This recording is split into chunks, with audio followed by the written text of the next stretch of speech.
Hello बच्चों, let's read the question. The question is, before the neutrino hypothesis, the beta decay process was thought to be a transition neutron change into proton plus beta particle. If this was true, so that if the neutron was at rest, the proton and the electron would emerge with fixed energies and calculate them. यानी हमें जो fix energy है उनको बताना है.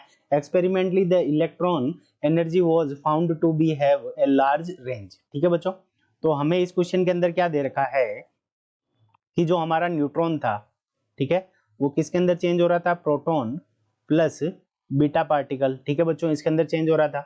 अब ये हमारा न्यूट्रॉन क्या था, इनिशियली रेस्ट पे था, तो इसमें से क्या क्या बाहर निकल रहे थे, एक तो न्यूट्रॉन प्रोटॉन बाहर निकल रहा था और एक हमारा क्या निकल रहा था, बीटा पार्टिकल यानी इलेक्ट्रॉन. ठीक है बच्चों, ये है न्यूट्रॉन. अब देखो, अगर हम मोमेंटम कंजर्वेशन लगाएं तो इनिशियल मोमेंट और फाइनल मोमेंट बराबर रहेगा. अब न्यूट्रॉन क्या है, ये है रेस्ट पर. ठीक है बच्चों, तो न्यूट्रॉन का जो संवेग होगा Pn, ठीक है, न्यूट्रॉन का जो मोमेंटम होगा Pn is equal to momentum of proton plus momentum of electron. ठीक है बच्चों, अगर देखो, अगर न्यूट्रॉन का मास अगर हम Mn माने और प्रोटॉन का जो मास है Mp मान ले और इलेक्ट्रॉन का जो मास है उसको Me मान ले. ठीक है बच्चों, अब देखो यहाँ से हमारा Pn जो इनिशियल मोमेंट है वो 0 है, तो इसका मतलब क्या हो जाएगा, Pp प्लस Pe दोनों का जो सम होगा वो क्या हो जाएगा, हमारा 0 हो जाएगा. इसका मतलब क्या हो गया कि ये दोनों एक दूसरे से नेगेटिव होंगे. Pp is equals to minus Pe, तो इसका मतलब दोनों का अगर मोड लें तो मोड क्या होगा, दोनों का बराबर होगा. तो Pp मोमेंटम ऑफ प्रोटॉन का मैग्नीट्यूड और Pe मोमेंटम ऑफ इलेक्ट्रॉन, इसका मैग्नीट्यूड दोनों का बराबर होगा और उसको हम क्या मान लेते हैं, P के इक्वल मान लेते हैं. ठीक है बच्चों, अब हम क्या करते हैं, एनर्जी कंजर्वेशन लगा देते हैं. ठीक है, एनर्जी कंजर्वेशन के अंदर ये न्यूट्रॉन है, इसके साथ में कोई भी मोमेंटम नहीं है, तो जो न्यूट्रॉन की एनर्जी होगी En, एनर्जी ऑफ न्यूट्रॉन, ठीक है, ये हमारी किसके इक्वल होगी, mc स्क्वायर के इक्वल होगी. ठीक है बच्चों, किससे, आइंस्टाइन की इक्वेशन से. तो En की वैल्यू आ गई हमारे पास में mc स्क्वायर. अब इसी तरह से हम क्या करेंगे, अब देखो प्रोटॉन के पास में और इलेक्ट्रॉन के पास में मोमेंटम है, तो इनकी एनर्जी क्या होगी, तो Ep एनर्जी ऑफ प्रोटॉन. ठीक है बच्चों, तो ये किसके बराबर होगी, तो देखो जब मोमेंटम होता है तो उस कंडीशन के अंदर स्क्वायर रूट m, यहाँ पे न्यूट्रॉन के मास की बात हो रही तो mnc स्क्वायर होगा. ठीक है, और यहाँ पे क्या हो जाएगा, mp square mass of proton c square और उसका होल स्क्वायर प्लस pc क्या है, दोनों का हमने निकाल लिया कि इलेक्ट्रॉन और प्रोटॉन दोनों का मोमेंटम किसके बराबर है, pc, तो pc का होल स्क्वायर और इसकी पूरे की पावर क्या हो जाएगी, हाफ.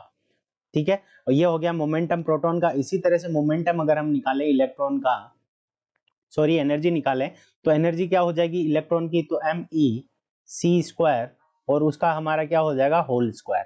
ठीक है, प्लस pc का होल स्क्वायर.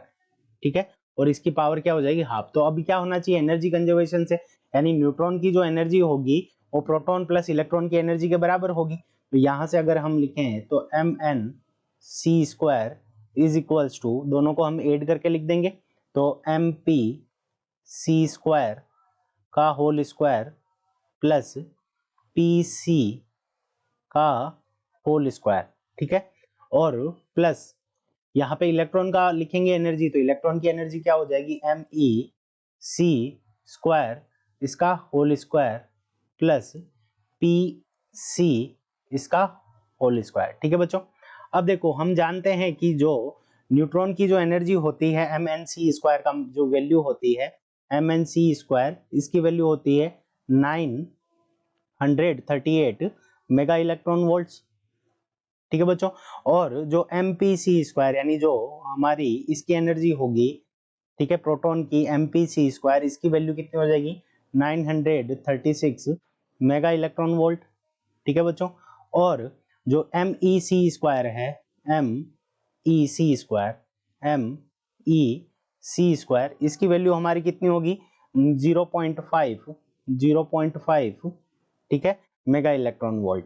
ठीक है बच्चों, अब देखो ये है 938 और ये है 936, और इसके कंपैरिजन में ये वाली जो वैल्यू है 0.5 का स्क्वायर करेंगे तो 0.25 हो जाएगा. तो ये वैल्यू क्या हो जाएगी, इसको हम क्या कर देंगे, नेग्लेक्ट कर देंगे. ठीक है, और देखो ये 938 मेगा इलेक्ट्रॉन वोल्ट 936, इसकी एमपीसी स्क्वायर की वैल्यू है 936, तो इसके कंपैरिजन में ये वैल्यू भी क्या हो जाएगी, बहुत छोटी हो जाएगी। तो इन दोनों को हम क्या कर देंगे, नेग्लेक्ट कर देंगे। तो हमारी इक्वेशन क्या बच जाएगी, mn c square is equals to mp c square, इसका होल स्क्वायर करेंगे और यहाँ पे ये स्क्वायर रूट है तो ये कैंसिल हो जाएगा, प्लस pc। ठीक है बच्चों, अब हम वैल्यूज पुट कर देंगे तो यहाँ से वैल्यू आ जाएगी 938 is equals to 936 plus pc। तो यहाँ से हमारे पास में जो pc की वैल्यू आ जाएगी वो कितनी आ जाएगी, 2 मेगा इलेक्ट्रॉन वोल्ट। ठीक है बच्चों, तो हमारे पास में यहाँ से pc की वैल्यू आ गई 2 मेगा इलेक्ट्रॉन वोल्ट, तो ये pc की वैल्यू आ गई। अब pc की वैल्यू से हम क्या करेंगे कि इलेक्ट्रॉन और जो प्रोटॉन है उनकी एनर्जी निकाल लेंगे। तो pc की वैल्यू 2 मेगा इलेक्ट्रॉन वोल्ट आ गई।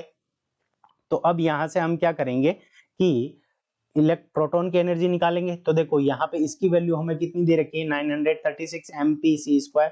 तो एनर्जी ऑफ प्रोटॉन ये हमारे पास में कितनी हो जाएगी, 936 इसका होल स्क्वायर प्लस 2 का स्क्वायर। ठीक है बच्चों, तो इसकी वैल्यू क्या आ जाएगी, ऑलमोस्ट 936 के इक्वल ही आएगी, 936 मेगा इलेक्ट्रॉन वोल्ट। ठीक है बच्चों, क्योंकि 936 के होल स्क्वायर के सामने 2 स्क्वायर है, वो वैल्यू बहुत छोटी होगी। ठीक है बच्चों, तो 936 मेगा इलेक्ट्रॉन वोल्ट हमारे पास में किसकी आ जाएगी, प्रोटॉन की एनर्जी आ जाएगी।